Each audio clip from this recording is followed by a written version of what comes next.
এরপর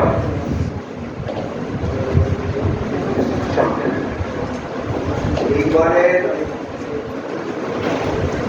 আন্তর্জাতিক নারী দিবসের থিমটা হচ্ছে গিভ টু গেন, অর্থাৎ আমরা যদি কিছু দিই তাহলে আমরা নিজেরাই গেন করি। তো আমাদের অনুষ্ঠান শুরু হচ্ছে গিভ দিয়ে।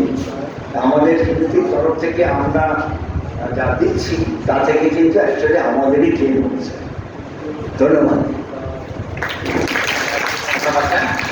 আসল গেম আমরা বুঝতে পারবো আজকের এই অ্যাওয়ারনেস ক্যাম্প এবং ওয়ার্কশপ শেষ হওয়ার পর, যখন তোমরা কিছু অজানা জিনিস জেনে আজকে বাড়ি যাবে এবং আরো 5 জন বন্ধুকে বলতে পারবে, সেটাই হবে আমাদের গেম। আর আমাদের গিফটটা হচ্ছে তোমাদের এই সুযোগটা আমরা করে দিতে পেরেছি, আর কিছু নয়। যাই হোক, এবারে স্বাগত ভাষণ শ্রীমতী অতসী ভট্টাচার্য, আমাদের মাননীয় সিনিয়র সদস্য। দিদি আসুন প্লিজ।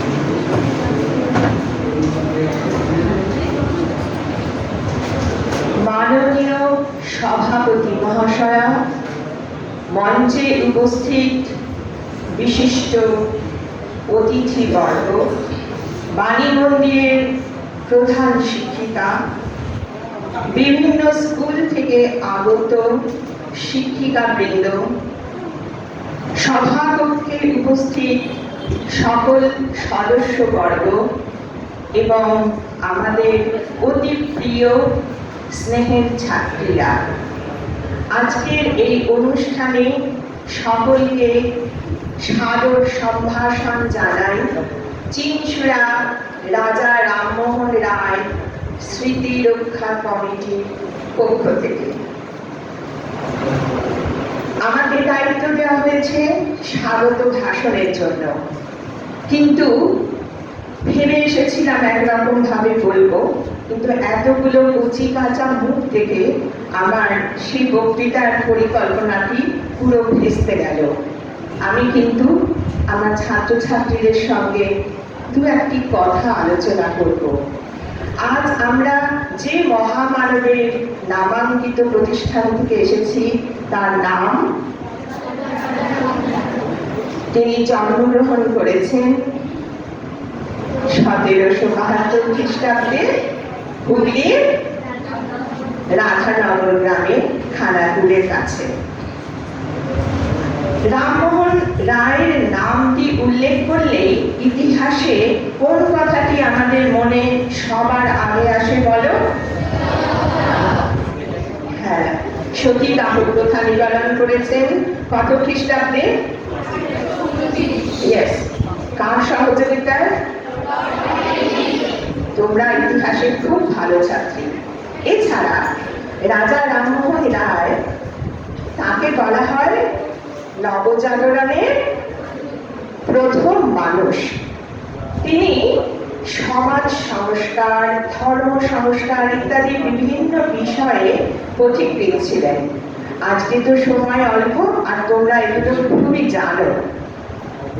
তিনি শুধু সতীদাহ প্রথা নিবারণের জন্য অগ্রণী ভূমিকা নিয়েছিলেন তা নয়, তখনকার দিনে মেয়েদের অল্প বয়সে বিয়ে হতো, বাল্য বিবাহ রদ, বিধবা মহিলাদের সম্পত্তিতে অধিকার এবং নারী শিক্ষা বিস্তারে তার ছিল অগ্রণী ভূমিকা। ঠিক আছে, আর তার প্রয়াণ হয়েছিল কত খ্রিস্টাব্দে? 1833 খ্রিস্টাব্দে। তারপর ইতিহাসের পাতা দিয়ে কেটে গেছে 168 বছর। দেশ ততদিনে স্বাধীন হয়ে গেছে, আর সেই 167 বছর পর ভারত। ম্যাডাম, আপনি এখানে আসুন, এটা আপনার সিট।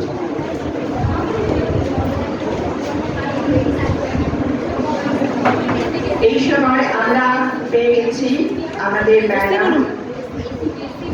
এবার তোমরা বসো।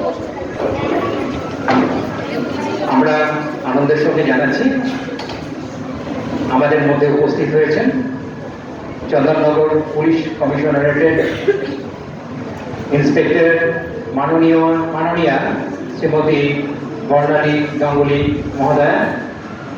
আজকে আমরা যে ওয়ার্কশপ করব তার একটা অংশ উনি কন্ডাক্ট করবেন, আমরা তাকে পেয়ে গর্বিত।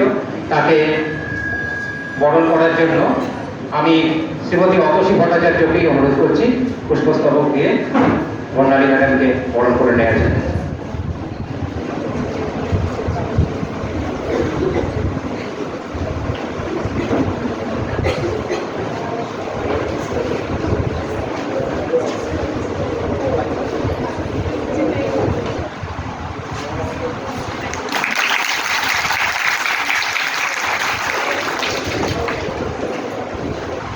Happy next day. আমরা এরকম একটি মহিলাকে সম্মান জানাই।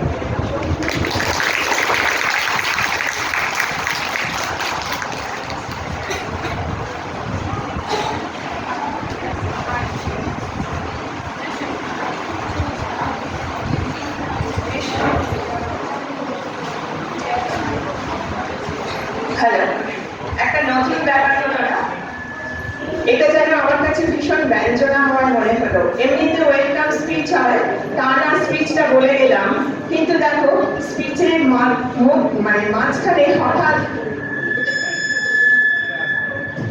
মাইক্রোফোনটা একটু ঠিক করে দেবেন।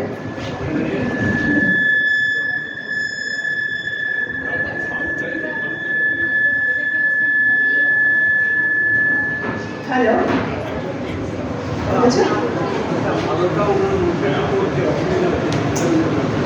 ওয়েলকাম স্পিচের মাঝখানে আমরা পেয়ে গেলাম আমাদের বিশিষ্ট অতিথিকে, এবং আজকে উইমেন্স ডে উপলক্ষে যে অনুষ্ঠান আমরা করতে চলেছি তিনি একজন বিশেষ মহিলা। আমার কাছে যেন এটা ভীষণ এটা ব্যঞ্জনাময় মনে হলো যে মেয়েদের জীবনে সত্যিই একটা নতুন প্রভাব আসতে চলেছে। তো যেটা বলছিলাম, রাজা রামমোহন রায়ের মৃত্যু হয়েছিল কত খ্রিস্টাব্দে? তারপর 168 বছর কেটে গেছে। 2001 সালে ভারতবর্ষের ইতিহাসে জলজল করছিল একটা শহর, তার নাম কি নাম? চুঁচুড়া। সেই সময় কয়েকজন শুভবুদ্ধি সম্পন্ন মানুষ অগ্রসর হলেন এবং তারা প্রতিষ্ঠা করলেন রাজা রামমোহন রায়ের নামাঙ্কিত আজকের এই কমিটি। এবং এখানে ডক্টর কালীপদ বসুর নেতৃত্বে গঠিত হলো এই কমিটি। সম্পাদক হলেন সলিল কুমার মুখোপাধ্যায়, যোগদান করলেন বলরাম দাস, প্রণব কুমার সরকার, অশোক ঘোষ ঠাকুর প্রমুখ মানুষ। তারা আজ সবাই প্রয়াত হয়েছেন। তারা এবং স্থানীয় জনগণের সহযোগিতায় স্থাপিত হলো হাসপাতালের 3 মাথার মোড়ে রাজা রামমোহন রায়ের আবক্ষ মূর্তি। কিন্তু তারও অনেক বছর আগে চুঁচুড়ার প্রখ্যাত মানুষ হারু মণ্ডল এখানে রাজা রামমোহন রায়ের বেদিতে তারই নামাঙ্কিত একটি বেদি স্থাপন করেছিলেন। এই রাজা রামমোহন রায় সারা বছর ধরে বিভিন্ন অনুষ্ঠান করে, নানান রকম শিক্ষামূলক ভ্রমণ, সেবামূলক কার্য, ইন্টার স্কুল অ্যান্ড কলেজ, বিভিন্ন রকমের কম্পিটিশন, এবং এই যে আজকের যে অনুষ্ঠানটি হয়েছে এই অনুষ্ঠান গত বছর থেকে আমরা শুরু করেছি। আজ অনুষ্ঠিত হচ্ছে awareness cum workshop on international women's day celebration. আজ এত বছর পরেও রাজা রামমোহন রায়কে আমরা স্মরণ করছি। একটু স্মরণ করার প্রয়োজন আছে, কারণ আজও কিন্তু আমরা যতই মুখে বলি যে নারীর অগ্রগতি হয়েছে, নারীদের স্বাধীনতা হয়েছে, আজও কিন্তু আমরা অনেকটাই পিছিয়ে আছি। যদি কেউ রাজস্থানে বেড়াতে যাও, আজও রূপ কানোয়ারের সেসব বেদি স্তম্ভ দেখায় গর্ব সহকারে, এবং বেদি সতী মায়ের বেদি দেখতে পারাটা আজও ভারতবর্ষের অনেকে মনে করে খুব পুণ্যের কাজ, কিন্তু কি জঘন্য একটা প্রথা ছিল। অর্থাৎ সতীদাহ প্রথা রদ হয়েছে, কিন্তু তাহলে সতী মায়ের বেদিতে কেন আমরা অর্জন করব। আমরা কি আজও অনেকটাই পিছিয়ে আছি না? কি মনে হয় মানসিকতার দিক থেকে? হ্যাঁ কি না? হ্যাঁ, আজকে মেয়েরা সব কিছু পারে। আমাদের এই শহরে তিতাস, তোমাদের তিতাস দিদির নাম তোমরা জানো। কি করেছিল তিতাস দিদি? বলো। ক্রিকেটের বিশ্বকাপ টিমে যেখানে ওয়ার্ল্ড কাপ হলো ও ছিল। পাশের শহর পিয়ালি বসা, তিনি কি করেছেন বলো? বেশি দূর যেতে হবে না।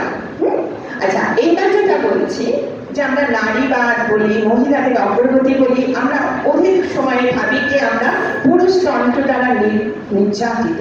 কিন্তু তোমরা বলো তো, আমাদের ভারতবর্ষে মেয়েদের প্রকৃত উন্নতির জন্য যারা করেছেন তারা কিন্তু সবাই পুরুষ। রাজা রামমোহন রায়, ঈশ্বরচন্দ্র বিদ্যাসাগর, তারপর বলো রবীন্দ্রনাথ ঠাকুর, মহাত্মা গান্ধী, স্বামী বিবেকানন্দ, সবাই কিন্তু পুরুষ। এই যে ভারতবর্ষে প্রথম দেশীয় মেয়েদের জন্য ইংরেজ গভর্নমেন্টের সাহায্য না নিয়ে প্রথম যে স্কুলটা হয়েছিল পুনে শহরে, সেটা প্রথম প্রতিষ্ঠা করেছিলেন সাবিত্রীবাঈ ফুলে। কিন্তু আর তাকে সহযোগিতা করেছিলেন তার স্বামী জ্যোতিরাও ফুলে। সিস্টার নিবেদিতা কলকাতায় মেয়েদের স্কুল করলেন, তাকে সহযোগিতা করলেন স্বামী বিবেকানন্দ। অর্থাৎ প্রতিটা ক্ষেত্রেই আমরা দেখছি পুরুষরাই কিন্তু নারীদের সহযোগিতা করছে। আজ আমরা উইমেন্স ডে, আন্তর্জাতিক নারী দিবস উপলক্ষে আমরা যেন পুরুষদের ঘৃণা করে না ফেলি, এই জায়গাটা তোমরা এখন খুব ছোট্ট আছো, কিন্তু একটা সূক্ষ্ম তফাৎ তোমাদের মাথায় রাখতে হবে যে আমরা যেন এই জিনিসটা গুলিয়ে না ফেলি। আমরা আসলে অপছন্দ করি একটা যে অথরিটি, একটা কর্তৃত্ব, সেই কর্তৃত্বকে আমরা পুরুষ আখ্যা দিই। সেটা কিন্তু আকারে প্রকারে পুরুষ না হয়ে একজন মহিলাও হতে পারে। অর্থাৎ মেয়েদের সহজ সরল অগ্রগতিকে বাধা দেয় একটা অথরিটি, একটা কর্তৃত্ব। সেটা কিন্তু একটা মহিলা একটা মেয়েকে, তার থেকে দুর্বল অল্প বয়সী একটা মেয়েকে অত্যাচার করতে পারে, পুরুষও পারে।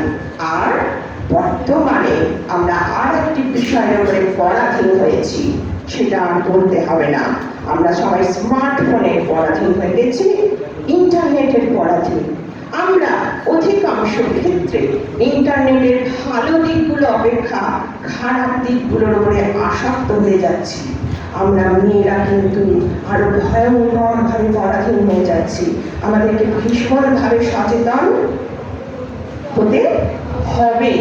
আজ সারাদিন ব্যাপী এখানে ওয়ার্কশপ হবে, নানান রকম আলোচনা হবে। প্রতিটা স্কুল থেকে তোমরা 10, 15 কি 20 জন এসেছো। তোমাদের স্কুলে আরো শত শত তোমাদের বন্ধুরা আছে। তোমরা স্কুলে ফিরে গিয়ে আজকে যেই অনুষ্ঠান তোমরা দেখলে, কি শিখলে? সবাইকে তো এক জায়গায় জায়গা দেওয়া সম্ভব নয়, কিন্তু আজকের এই অনুষ্ঠানটি হোক একটি মোমবাতির আলোর শিখার মতো।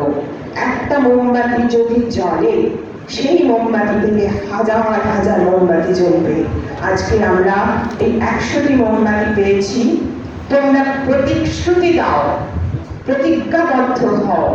আজকে যে আলোটুকু তোমরা তোমাদের মধ্যে সঞ্চারিত করবে, বিদ্যালয়ে ফিরে গিয়ে এই আলো তোমাদের বিদ্যালয়ের সমস্ত ছাত্রীদের মধ্যে যেন সেই আলো তোমরা আলোকিত করতে পারো। Yes or no? Yes or no? Yes or no?